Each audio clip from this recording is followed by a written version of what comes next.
नमस्कार। आकाशवाणी जयपुर अजमेर से प्रस्तुत हैं प्रादेशिक समाचार।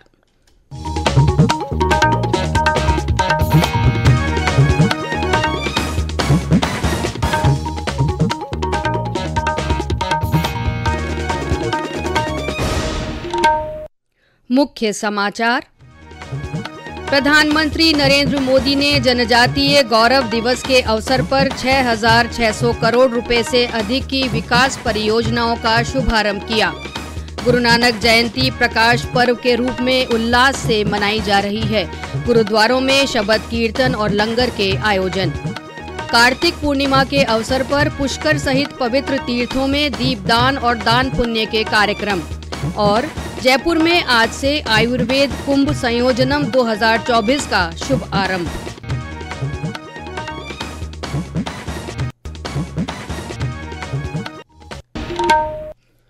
समाचारों के साथ मैं अल्पना राठौड़ और अब समाचार विस्तार से।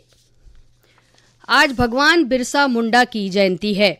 यह दिन हर साल 15 नवंबर को जनजातीय गौरव दिवस के रूप में मनाया जाता है। राष्ट्रपति द्रौपदी मुर्मू ने इस अवसर पर राष्ट्र को संबोधित करते हुए भगवान बिरसा मुंडा को नमन किया। राज्यपाल हरि भाऊ बागड़े ने बिरसा मुंडा के 150वें जन्म जयंती वर्ष के शुभ आरंभ की बधाई और शुभकामनाएं दी हैं।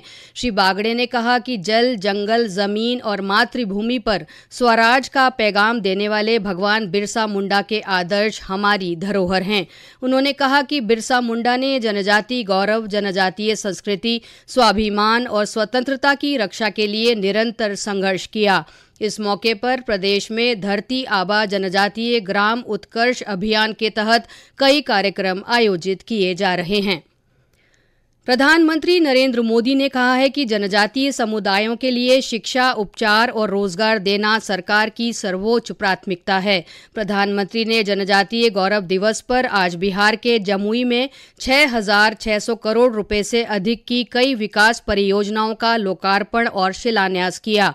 इस अवसर पर प्रधानमंत्री ने कहा कि इन परियोजनाओं का उद्देश्य जनजातीय समुदायों का उत्थान और ग्रामीण तथा दूर दराज के क्षेत्रों में बुनियादी ढांचे में सुधार करना है।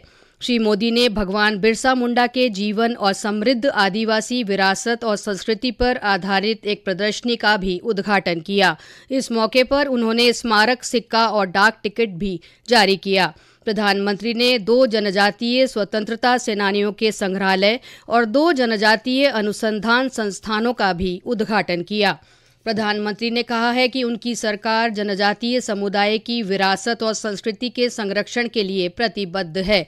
जमुई में श्री मोदी ने कहा कि सरकार ने पीएम जनमन और धरती आबा जनजातीय उत्कर्ष ग्राम अभियान शुरू किया है।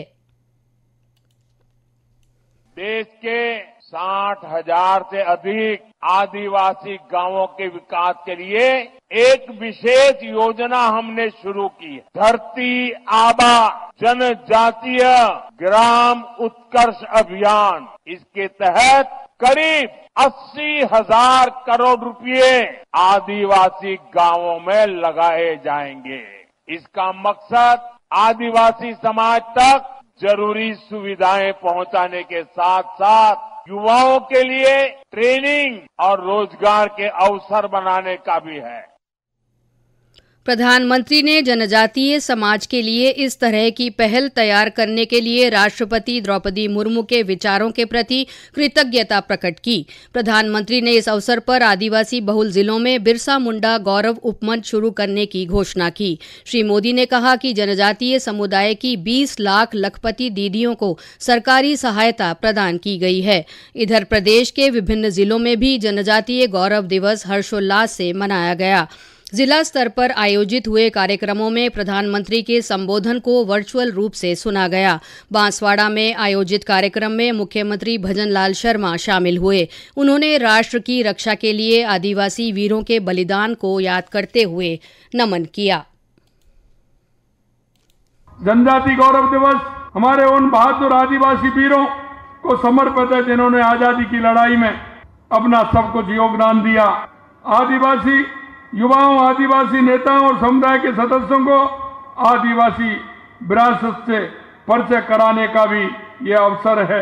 जनजातीय गौरव दिवस भगवान बिरसा मुंडा को ये समर्पित है, जिन्होंने अपना जीवन भारत के स्वतंत्रता संग्राम और विरासत और संस्कृति को समर्पित कर दिया। उन्होंने अपने अल्प जीवन में ही ऐसे कार्य किए कि उन्हें पूरा जनजातीय समाज भगवान और धरती आबा के रूप में पूजता है। इस अवसर पर मुख्यमंत्री ने आदिवासी समाज की 30 प्रतिभाओं को सम्मानित भी किया।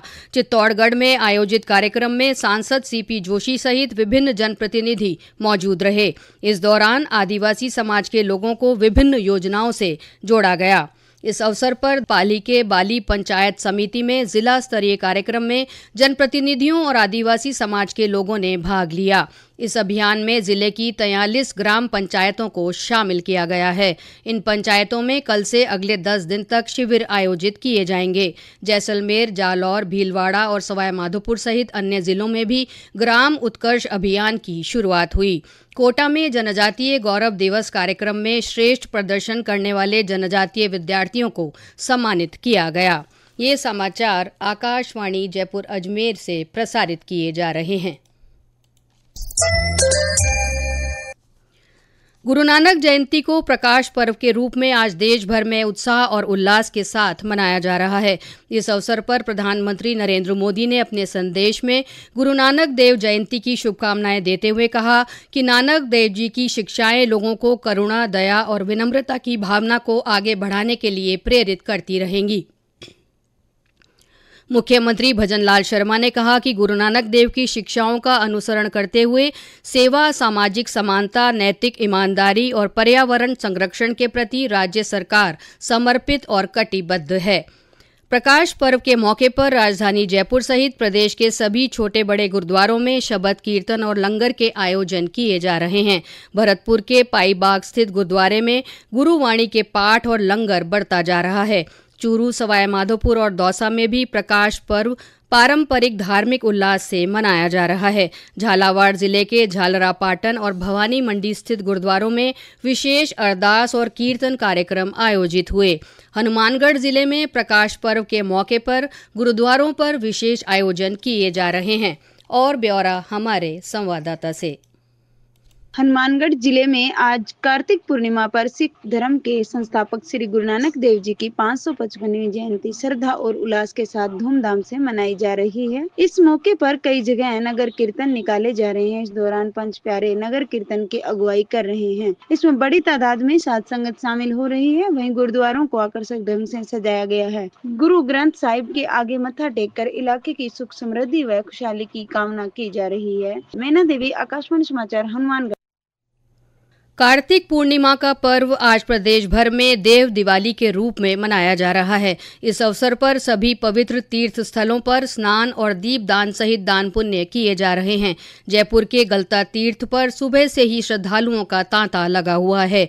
जयपुर और आसपास के क्षेत्रों से श्रद्धालु स्नान के लिए गलता पहुंच रहे हैं। बालोतरा में खेड़ के रणछोड़ राय तीर्थ पर अन्नकूट महोत्सव के साथ मेला आयोजित किया जा रहा है। पाली में कार्तिक पूर्णिमा पर विभिन्न धार्मिक कार्यक्रम आयोजित हो रहे हैं।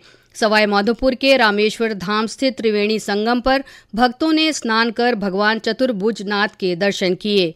चूरू के सालासर बालाजी मंदिर में पूर्णिमा के अवसर पर विशेष अनुष्ठान किए गए। पुष्कर में आज कार्तिक पूर्णिमा के अवसर पर बड़ी संख्या में श्रद्धालुओं ने स्नान कर दान पुण्य किया। प्रशासन ने लोगों की बढ़ती संख्या को देखते हुए सुरक्षा के व्यापक इंतजाम किए। अंतर्राष्ट्रीय ख्याति प्राप्त पुष्कर मेले का आज औपचारिक समापन हुआ। मेला मैदान में आयोजित समापन समारोह में उप मुख्यमंत्री दिया कुमारी और जल संसाधन मंत्री सुरेश रावत मौजूद रहे। समारोह को संबोधित करते हुए उप मुख्यमंत्री ने कहा कि तीर्थराज पुष्कर में पर्यटन को बढ़ावा देने के लिए कई विकास कार्य करवाए जाएंगे। उन्होंने कहा कि इसके लिए अधिकारियों और स्थानीय लोगों से सुझाव लिए जाएंगे। समारोह में स्कूली छात्राओं ने लोकगीतों और सांस्कृतिक कार्यक्रमों की प्रस्तुतियां दी। इसके बाद देसी विदेशी खिलाड़ियों के बीच विभिन्न खेलकूद प्रतियोगिताएं हुई। जयपुर में आज से आयुर्वेद कुंभ संयोजनम 2024 का शुभ आरंभ हुआ। 3 दिन चलने वाले इस कार्यक्रम का शुभारंभ ऊर्जा मंत्री हीरालाल नागर और जयपुर सांसद मंजू शर्मा ने किया। इस अवसर पर NCSM के चेयरमैन जयंत देव पुजारी, राष्ट्रीय आयुर्वेद संस्थान के कुलपति प्रोफेसर संजीव शर्मा भी मौजूद रहे। कार्यक्रम को संबोधित करते हुए ऊर्जा मंत्री ने कहा कि आयुर्वेद चिकित्सा पद्धति ही नहीं बल्कि जीवन जीने की कला है। उन्होंने कहा कि आयुर्वेद के प्रति लोगों को जागरूक करने के लिए अभियान चलाने होंगे। राष्ट्रीय आयुर्वेद संस्थान परिसर में शुरू हुए इस कार्यक्रम में देश भर के करीब 3000 से अधिक आयुर्वेद शोधार्थी, चिकित्सक और शिक्षक भाग ले रहे हैं। कार्यक्रम में आयुर्वेद से जुड़े नवाचारों, स्टार्टअप्स और प्रकृति परीक्षण की जानकारी दी जा रही है। अखिल भारतीय आयुर्विज्ञान संस्थान एम्स जोधपुर को चिकित्सा अनुसंधान और शिक्षा में उत्कृष्ट योगदान के लिए बेस्ट एक्स्ट्रा म्यूरल इंस्टीट्यूट के पुरस्कार से सम्मानित किया गया है। नई दिल्ली में हुए इस कार्यक्रम में केंद्रीय स्वास्थ्य और परिवार कल्याण राज्य मंत्री अनुप्रिया पटेल ने एम्स की एकेडमिक डीन डॉक्टर शिल्पी दीक्षित को ये सम्मान प्रदान किया। राज्यपाल हरिभाऊ बागड़े ने भारतीय प्रेस परिषद की स्थापना के सम्मान में मनाए जाने वाले राष्ट्रीय प्रेस दिवस की बधाई और शुभकामनाएं दी हैं। श्री बागड़े ने कहा कि यह दिवस लोकतंत्र के चौथे स्तंभ मीडिया की स्वतंत्रता और जिम्मेदारियों की ओर ध्यान आकर्षित करता है। उन्होंने कहा कि स्वतंत्र और जिम्मेदार प्रेस से ही लोकतंत्र सुदृढ़ होता है। उन्होंने लोकतंत्र की सुदृढ़ता के लिए सबको मिलकर कार्य करने का आह्वान किया। और अंत में मुख्य समाचार एक बार फिर। प्रधानमंत्री नरेंद्र मोदी ने जनजातीय गौरव दिवस के अवसर पर 6,600 करोड़ रुपए से अधिक की विकास परियोजनाओं का शुभारंभ किया। गुरु नानक जयंती प्रकाश पर्व के रूप में धार्मिक उल्लास से मनाई जा रही है। गुरुद्वारों में शबद कीर्तन और लंगर के आयोजन हो रहे हैं। कार्तिक पूर्णिमा के अवसर पर पुष्कर सहित पवित्र तीर्थों में दीपदान और दान पुण्य के कार्यक्रम हो रहे हैं। और जयपुर में आज से आयुर्वेद कुंभ संयोजनम 2024 का शुभारंभ हुआ। इसके साथ ही प्रादेशिक समाचार बुलेटिन समाप्त हुआ। नमस्कार।